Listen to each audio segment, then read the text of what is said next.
Kita masih lihat dulu Pak Prabowo digosipkan mencekik dan menampar seorang wakil menteri. Itu ya kita tahu kan. Ya semoga Mas Hasto atau siapapun politis lain, atau Mas Lembong juga dengan Mas Adesa, ke depan kita sama-sama lebih dewasa lah. Kalau kita mau bicara masa depan bangsa ini, kita harus mampu memberi sebuah politik nilai berbasisnya adalah persatuan, bukan malah mengeskalasi. Ya saya juga hormat ya dengan Mas Anies, saya hormat juga dengan PDIP sebagai partai ideologis.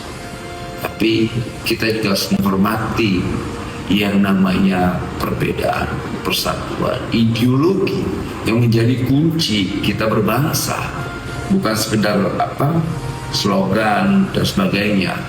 Karena ya saya tidak mau presiden saya ini hanya memaafkan ular beludak.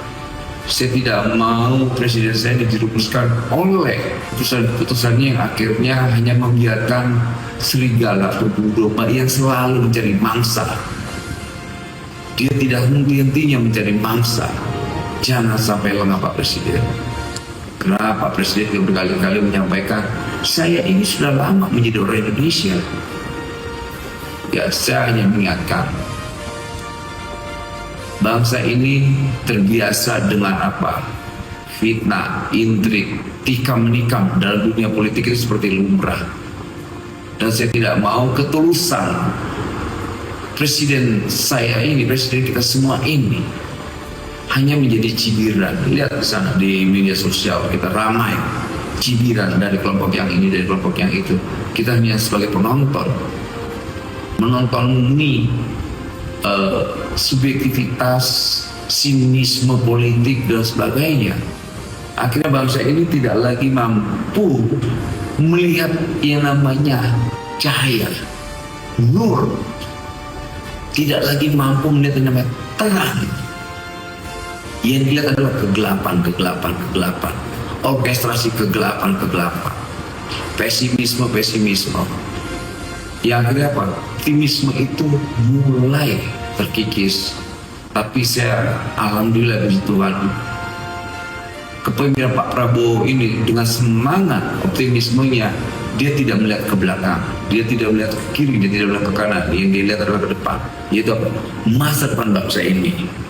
Dan ini juga kita belajar dari pemimpin besar dunia, selalu dia tidak melihat masa lalu. Dan saya lihat Pak Prabowo sangat belajar soal itu. Dia berkontemplasi terhadap dirinya. Saya yakin keputusan ini berat. Tapi ya itu tadi, dia harus jadi pemimpin. Bukan saja pemimpin besar, itu berjiwa besar. Jadi demikian pula kalau kita lihat kasus Tom Lembong, tuduhan korupsi impor gula yang sempat ramai disebut sebagai pesanan istana, menjadi alasan bagi sebagian fans Tom Lembong untuk merendahkan Presiden Prabowo. Bayangkan, kasusnya Tom Lembong dianggap itu sebuah pesanan yang harus dijalani oleh Pak Prabowo. Akhirnya mana? Lalu apakah mereka minta maaf pada detik ini? Mereka malah bahkan membuat orkestrasi baru lagi. Ujungnya apa? Mengadu domba. Budaya adu domba. Kita lihat di para tokoh-tokoh, aktor-aktor, para pendukung mereka berdua tetap ingin mengeskalasi. Bangsa ini ingin hancur.